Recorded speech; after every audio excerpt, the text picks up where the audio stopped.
luas ya, jadi mungkin citranya seperti puskesmas dari luar, tapi ketika kita masuk udah mulai itu kelihatan luas sekali gitu ya. Bangunannya tuh udah kelihatan dari sampai ke belakang itu luas sekali. Terus juga impresinya juga berbeda ya dari rumah sakit yang pernah saya kunjungi begitu ya. Dilihat dari bedanya nih kelihatan banget nih. Ada travelator ya, Mbak? Travelator. Iya, itu untuk pertama kalinya saya lihat ada di rumah sakit. Ini rumah sakit mirip kayak masuk bank gitu kita masuknya. Jadi nomor 1 tadi teman-teman sudah jelasin semua, colorful, kemudian dia futuristik karena ada travelator itu terutama. Sama nomor selanjutnya tuh bersih ya. Jadi RSUD Aji Barang tuh luar biasa bersih karena memang saya itu seringnya baru pernah pertama kali ya ke rumah sakit yang memang padat sekali pasiennya gitu ya. Jadi nuansa walaupun memang bersih tapi nuansanya tuh tidak serasa bersih gitu loh. Tapi kalau di Aji Barang itu walaupun pasiennya banyak karena mungkin permainan warna juga kali ya, penerangannya juga sangat pencahayaannya, kemudian tadi ada banyak tanaman. Memanjakan mata iya, ya. Jadi suasananya kok enak gitu, kayak bersih, kayak masuk bank jadinya. Ada sofanya juga soalnya.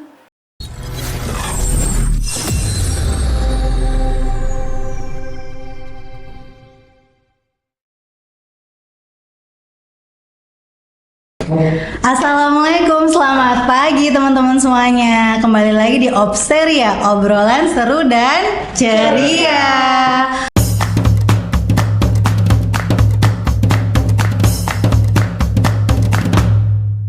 Oke teman-teman, kali ini kita kedatangan tamu nih dari mahasiswa FK Unsud. Kebetulan mereka sedang berkunjung ke RSUD Aji Barang. Nah, mungkin sebelum kita ngobrol-ngobrol lebih lanjut, mungkin kita kenalan dulu ya teman-teman ya.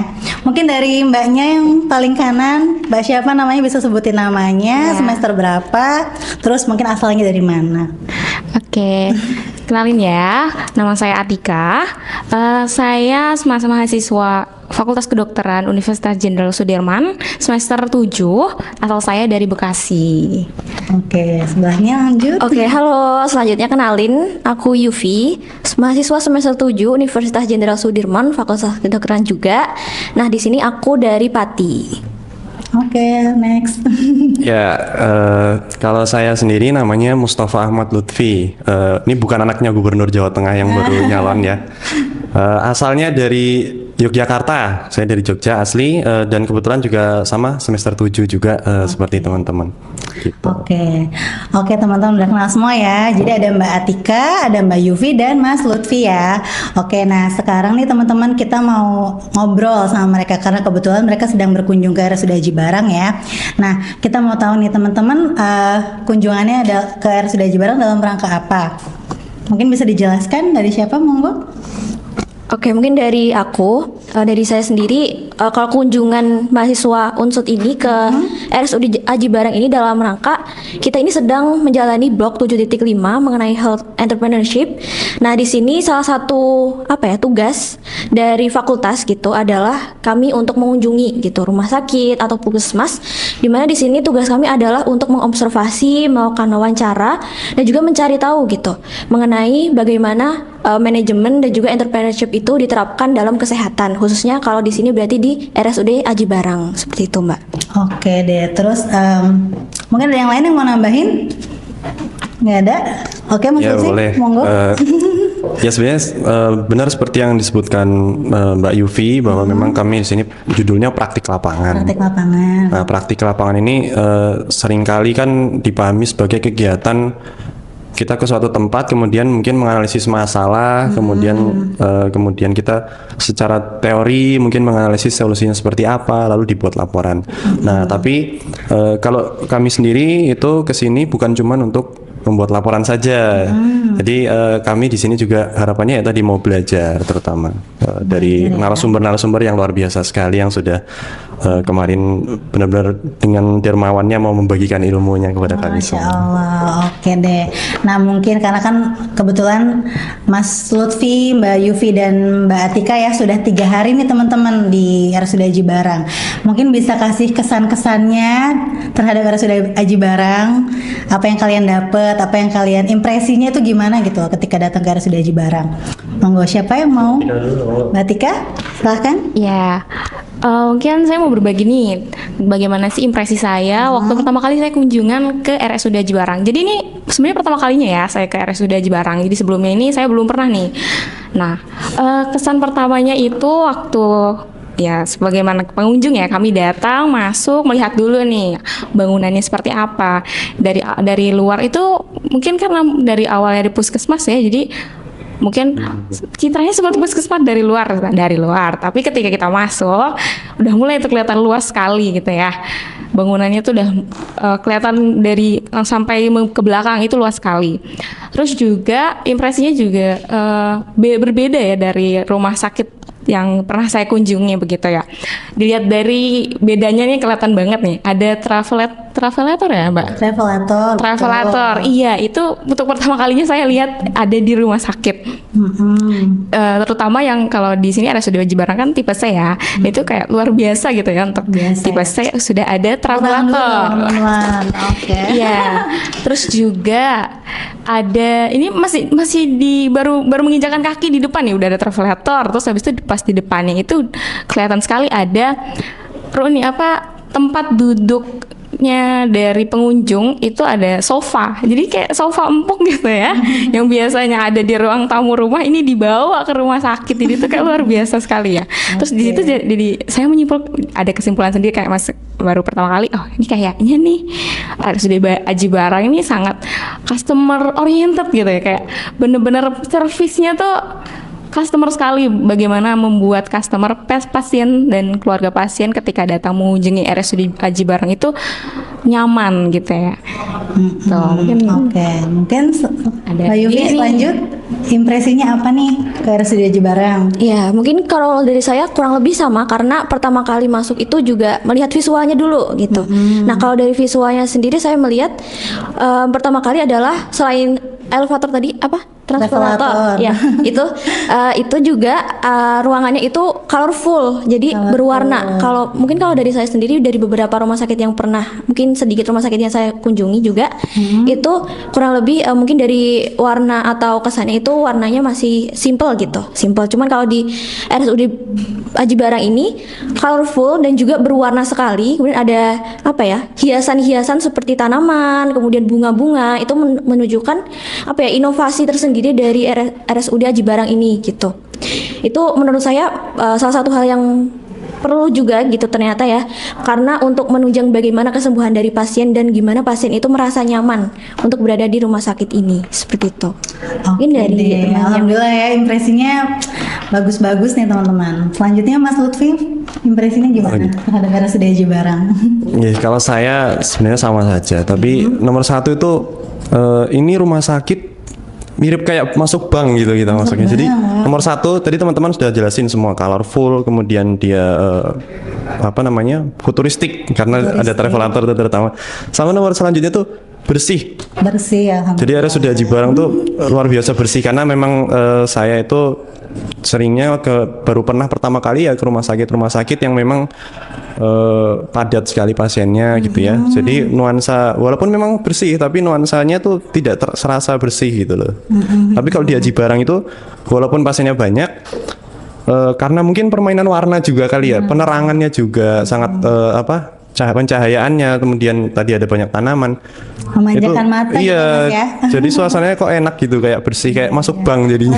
Ada sofanya juga soalnya. Gitu. Oke deh. Oke teman-teman, jadi kita tadi udah denger ya kesan-kesannya dari Mbak Atika, Mbak Yufi dan Mas Lutfi sendiri. Nah, mungkin kalau kedepannya nih teman-teman kan sudah di RSUD Aji Barang sudah 3 hari. Mungkin yang didapat apa dari RSUD Aji Barang? Yang didapat? Ya, saya yang megang mic coba. Insight-nya gitu apa? Jadi memang kita PL 3 hari dan hari pertama itu langsung disambut sama Dokter Igun langsung ya. Dokter Igun. Itu Kebetulan Dokter Igun adalah dokter spesialis anestesi ya teman-teman ya. Nah, itu saya dari awal tuh sudah merasa luar biasa sekali penyambutannya begitu langsung oleh saya berpikir kan Dokter Igun kan bukan orang yang jadwalnya selo-selo ya, jadi pasti beliau sibuk atau gimana, tapi benar-benar di hari pertama itu langsung ketemu tuh saya merasa terkesan gitu ya. Beliau kok sebegitunya mau menyambut kami begitu. Terus Sebegitunya tuh gimana tuh Mas maksudnya? Maksudnya ya apa ya, beliau begitu ngayominya gitu, begitu welcome dan friendly kepada kami, menyempatkan waktunya untuk menerima kami. Nah itu di hari pertama. Terus selain daripada kita diterima dengan sangat ramah, juga selanjutnya terutama juga Mbak Nita dan juga rekan-rekan yang sudah sangat membantu dalam mengkoordinasikan dengan narasumbernya ya, karena kan memang sudah ada rundown-nya begitu, lalu lalu disesuaikan narasumbernya. Nah itu luar biasa sekali, saya rasa sangat berterima kasih kepada semuanya yang membantu. Dan juga di sisi lain narasumbernya itu sangat murah ilmu saya bilang, karena tidak apa ya, benar-benar kami bukan yang tipe yang apa namanya, kan saya tahu mereka semua itu sibuk gitu, tapi benar-benar selain hanya meluangkan waktu untuk menemui kami, mereka juga semuanya baik apa namanya Pak Direktur, kemudian jajaran Wakil Direktur atau Kepala Bidangnya itu semuanya memberikan insight dan bahkan memberikan kuliah juga. Ya jadi itu yang kami dapat itu terutama itu ilmunya luar biasa sekali. Jadi tidak hanya di kampus, ternyata di sini juga dapat ilmu yang sama seperti itu. Itu luar biasa sekali. Keren ya teman-teman ya, sudah aja bareng ya. Oke, nah ya balik lagi ke topik ya, kan Mbak Atika, Mbak Yufi dan Mas Lutfi kesini kan temanya kan untuk menggali tentang health entrepreneurship. Kalau kita kan di sini harus sudah aja bareng, jadi settingnya kan pasti rumah sakit ya teman-teman ya. Nah mungkin gimana sih, saya pengen tahu nih pendapatnya bertiga ini, gimana sih mereka sebagai Gen Z gitu ya, yang usianya mungkin berapa tahun sekarang? 21 ya, 21 tuh memahami entrepreneurship itu sendiri dari setting rumah sakit mungkin, karena ini kan calon-calon dokter hebat ya teman-teman ya. Amin. Monggo, siapa dulu? Maknanya gimana sih sebagai Gen Z itu hospital entrepreneurship sendiri gitu? Monggo. Ya kalau dari saya sendiri memandang entrepreneurship itu, health entrepreneurship, khususnya di sini ya, dari 3 hari yang saya dapat itu gimana cara kami gitu mengelola rumah sakit gitu. Nah, dan diintegrasikan dengan berbagai aspeknya, mulai dari sumber daya manusia, kemudian operasinya, dan juga fasilitas dan yang lainnya gitu. Nah, di sini juga kami belajar mengenai bagaimana cara mengelola keuangan di rumah sakit, kemudian mengelola pelayanan, mulai dari pelayanan medis maupun keperawatan, dan juga administrasi dan perencanaannya, yang ternyata rumah sakit itu sangat kompleks gitu. Kalau dari saya kurang lebih seperti itu. Mungkin dari tambahan dari yang lain. Oke, Mbak Tika silahkan. Ya, gimana mungkin ya saya izin untuk opininya nih ya.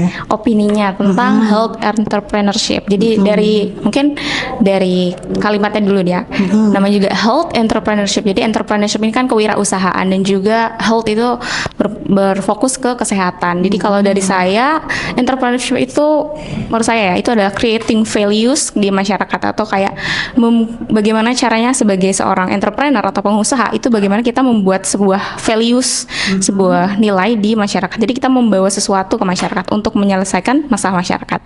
Dan juga tentunya juga bagaimana caranya sebagai entrepreneurship yang membangun sebuah usaha. Di sini kan dalam kasusnya rumah sakit ya, rumah sakit. Jadi bagaimana caranya rumah sakit itu mempunyai brand positioning. Jadi ada positioningnya tuh, dia tuh di mana nih keunggulan dari rumah sakit Aji Barang. Begitu. Terus juga selain itu, karena maknanya juga mungkin kalau teman-teman pendengar udah sering dengar ya, oh pengusaha ini biasanya cuma nyari omset nih, nyari keuntungan, tapi ya ada benarnya gitu ya. Tapi kan dalam kasus ini rumah sakit sebagai penyedia layanan kesehatan tuh nggak mungkin cuma omset keuntungan gitu ya. Pastinya ada sesuatu nih yang lebih prioritas dibanding dengan keuntungan tadi, yaitu si bagaimana caranya menjaga kualitas dari pelayanan, menjaga kualitas dalam memberikan pelayanan yang terbaik ke masyarakat begitu. Terus kalau ini mungkin saya nyambungin ke RSUD Jibarang ya. Kalau dari RSUD Jibarang ini saya ngelihatnya tuh dari inovasinya itu yang luar biasa sih.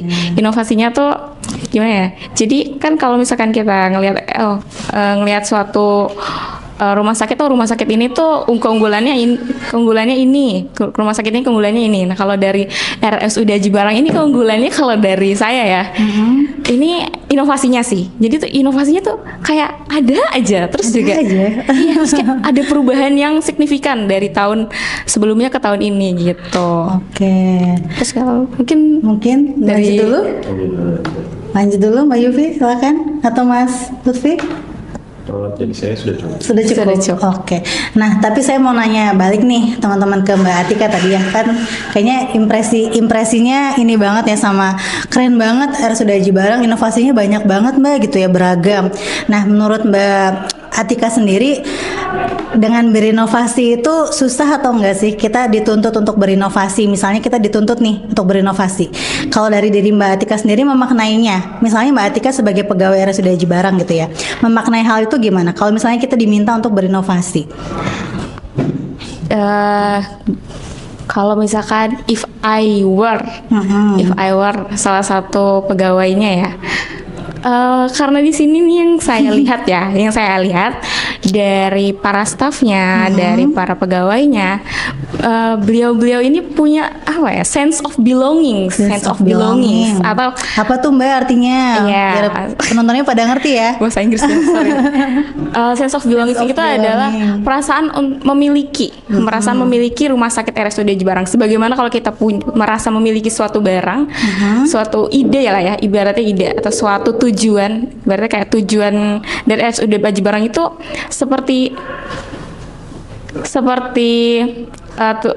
tujuan yang datang dari diri sendiri. Berarti kita akan bagaimana caranya membuat ide itu terwujud. Bagaimana berarti udah menyatu dengan si ide tersebut. Juga kalau misalkan kita punya sesuatu, merasa kepemilikan tadi, berarti kalau kita membuat inovasi itu merasa inovasi ini juga nantinya saya juga yang menikmati, seperti itu. Itu yang pertama. Terus yang kedua, menurut saya ini kalau saya dengar-dengar ya Mbak ya, ini katanya tuh one person one innovation ya. Nah, betul, one person one innovation itu baru pokoknya per tahun ini dia baru dicanangkan, baru diimplementasikan langsung ke seluruh karyawan gitu Mbak. Kalau menurut saya itu ide yang luar biasa sekali. Luar biasanya adalah karena ini one person one innovation, dan setiap orang itu kan punya POV atau sudut pandang masing-masing. Apalagi pegawai di sini kan memegang suatu pekerjaan, suatu jabatan yang berbeda-beda ya. Jadi yang mereka hadapi adalah masalah yang berbeda-beda. Dan karena ini yang langsung menghadapi adalah orang yang menghadapi masalah tersebut. Jadi beliau ini sudah tahu ini masalahnya apa, dan sudah tahu juga ini kayaknya lebih enak nih seperti ini gitu. Kalau begini caranya, berarti inovasinya itu dari segala bidang dan juga tepat dengan masalahnya. Jadi itu kayak problem solvingnya tuh tepat sasaran gitu, dan juga dan inovasinya tuh merata. Begitu, itu yang menurut saya itu ide yang sangat luar biasa dan jenius sekali menurut saya itu. Wow, terus berterima kasih, ini pastinya ide dari Direktur Kebanggaan kita ya, Dr. Nugroho Harbani. Tepuk tangan dong buat beliau teman-teman semuanya. Oke deh, mungkin sudah kesan-kesannya tadi? Sudah ya. Iya nih teman-teman, pastinya saya sebagai perwakilan pegawai rumah sakit RSUD Jibarang ini, saya mengucapkan terima kasih kepada Mbak Atika, Mbak Yufi, dan Mas Lutfi karena sudah mau berkunjung ke sini, mau belajar, mau open minded yang mau terbuka dengan rumah sakit daerah Aji Barang, mau belajar bagaimana sih pegawainya di sini gitu ya, bagaimana dari cara komunikasinya, bagaimana dari kinerjanya gitu mungkin ya Mbak ya. Kan kita sambil belajar, nggak hanya belajar in health entrepreneurship aja, tapi kita juga belajar secara sosialnya gitu ya.